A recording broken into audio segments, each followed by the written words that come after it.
আজকে আমরা নাম্বার যোগ করার একটা ইম্পর্টেন্ট ফাংশন নিয়ে কাজ করব।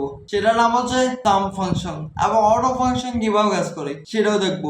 আসুন শুরু করা যাক। FMS Mentor, teaching us to create. From video editing to graphic design, he's great. Photoshop, Illustrator, he's got it all. আসসালামু আলাইকুম, ওয়েলকাম টু এফএমএস মেন্টর। আমি ফাহাদ। আর আজকে আমরা খুবই ইম্পর্টেন্ট একটা ফাংশন নিয়ে কাজ করব। সেটা হচ্ছে সাম ফাংশন। মানে হচ্ছে আপনি যদি একাধিক সেলকে একসাথে যোগ করতে চান তাহলে কিন্তু সাম ফাংশনটা আপনার অনেক হেল্প করবে। মানে হচ্ছে হতে পারে আপনার 500 সেল আছে বা 1000টা সেল আছে, তারপর আপনার সাম ফাংশনটা অ্যাপ্লাই করে ইজিলি কিন্তু 500 থেকে 1000 সেলকে ক্যালকুলেট করতে পারেন। আশা করি আপনি বুঝতে পেরেছেন। তো আসলে আমার স্ক্রিনে দেখুন, তো এখানে দেখতে পাচ্ছেন এখানে সেলস ম্যানেজারদের নাম রয়েছে। এখানে নেম অফ সেলস ম্যানেজার এটা হচ্ছে জানুয়ারি, ফেব্রুয়ারি, মার্চ। সো আমরা এখন হিসাব করব এই কলমে, মানে হচ্ছে বি কলমে যে জানুয়ারি মাসের টোটাল সেলস কত টাকা আর্ন করেছে এই সেলস ম্যানেজার গুলো, সেটা যদি আমরা বের করতে চাই আমরা এখানে দিব ইকুয়ালস টু, তারপর লিখবো সাম। সাম দেওয়ার পর সাম ফাংশনটা এখানে চলে আসছে। আমরা ট্যাব বাটন দিয়ে এটা সিলেক্ট করবো। করার পর আমাদের যেখানে টোটাল যে নাম্বারগুলো রয়েছে সেগুলোকে আমরা র্যাক করে সিলেক্ট করবো। করার পর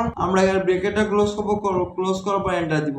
এন্টার দিলে কিন্তু আমাদের টোটাল যে এখানে নাম্বারগুলো রয়েছে সে নাম্বারগুলো এখানে চলে আসছে। এখানে সিএচএফ বা এটা কারেন্সি দেওয়া আছে, বাট এটা পরবর্তীতে আমি সরিয়ে নেবো, কোনো সমস্যা নেই। তারপর এখানে রয়েছে ফিল্যান্ডের যদি আমি র্যাক করে এদিকে নিয়ে আসি তাহলে দেখতে পাচ্ছেন ফেব্রুয়ারি মাসের টোটাল টাকা এখানে যোগ হয়ে গেছে। আবার মার্চ মাসের টোটাল আর্ন করা টাকা এখানে কিন্তু যোগ হয়ে গেছে। যদি আমরা এখানে সেলে ডাবল ক্লিক করি তাহলে দেখতে পাচ্ছেন এদের টোটাল যে রেঞ্জটুকু রয়েছে, মানে হচ্ছে এই রেঞ্জের ভিতরে যতগুলো সেল রয়েছে ততগুলো সেল কিন্তু এখানে যোগ হয়ে গেছে। দ্যাট মিনস এই সেলস ম্যানেজার গুলো ফেব্রুয়ারি মাসে এত টাকা আর্ন করেছে। আশা করি বুঝতে পেরেছেন। এখন যদি আমরা প্রথমে রয়েছে ধ্রুব চন্দ্র দাস, তার যদি কোয়ার্টার টোটাল বের করতে চাই তো এখানে আমরা ইউজ করব সাম ফাংশন। তো আমরা দিব ইকুয়াল টু, তারপর লিখবো সাম, তারপর ট্যাব বাটন দিয়ে সিলেক্ট করব। সিলেক্ট করার পর আমরা সাইড বাই সাইড এটাকে সিলেক্ট করব।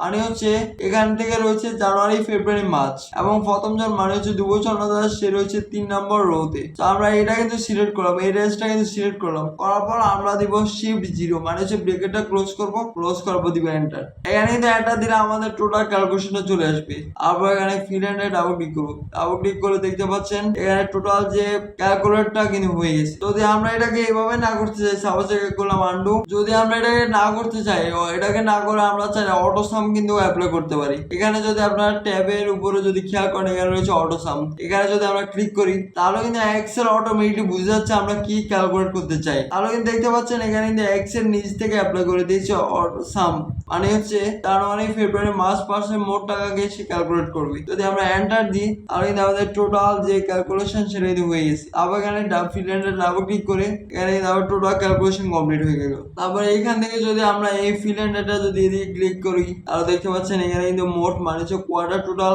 এখানে কোয়ার্টার টোটালে মোট এখানে যতগুলো নাম্বার রয়েছে ততগুলো নাম্বার কিন্তু এখানে যোগ হয়ে আছে। এখানে একটা প্রবলেম রয়েছে, সেখানে যদি আপনি দেখেন যে সিএচএফ এটা কিন্তু আমাদের টাকার ফরম্যাটে নেই। তো আমরা এখানে সবগুলো সিলেক্ট করব। সিলেক্ট করার পর এখানে কারেন্সি ফরম্যাটে চলে যাব। এখানে কারেন্সি ফরম্যাট রয়েছে, কারেন্সি ফরম্যাটে চলে যাব। এখান থেকে আমাদের টাকার যে সিম্বলটা রয়েছে সিম্বলটা সিলেক্ট করব। এখানে আপনারা চলে যাবেন মোড অ্যাকাউন্টিং ফরম্যাট। এখানে যদি আপনারা চলে যান এখানে বাংলাদেশি যে টাকাটা রয়েছে সেটা সিলেক্ট করতে হবে। এটা যদি আপনারা একটু ধৈর্য সহকারে খুঁজেন অবশ্যই আপনারা বাংলাদেশি ফরম্যাট পেয়ে যাবেন। তো এখান থেকে যদি আপনি একটু খোঁজাখুঁজি করেন তাহলে কিন্তু অবশ্যই আপনি টাকার অপশনটা পেয়ে যাবেন। আর এটা যদি আপনি না করতে পারেন তাহলে অবশ্যই এই ভিডিওটা দেখবেন। এখানে আমি ডিটেলে নাম্বার ফরম্যাট নিয়ে আলোচনা করেছি, এটা কোনো বিগ ইস্যুস না। বাট আপনাকে সাম এবং অটো সাম এই দুইটা জিনিস বোঝার জন্য কিন্তু এই ভিডিওটা করা।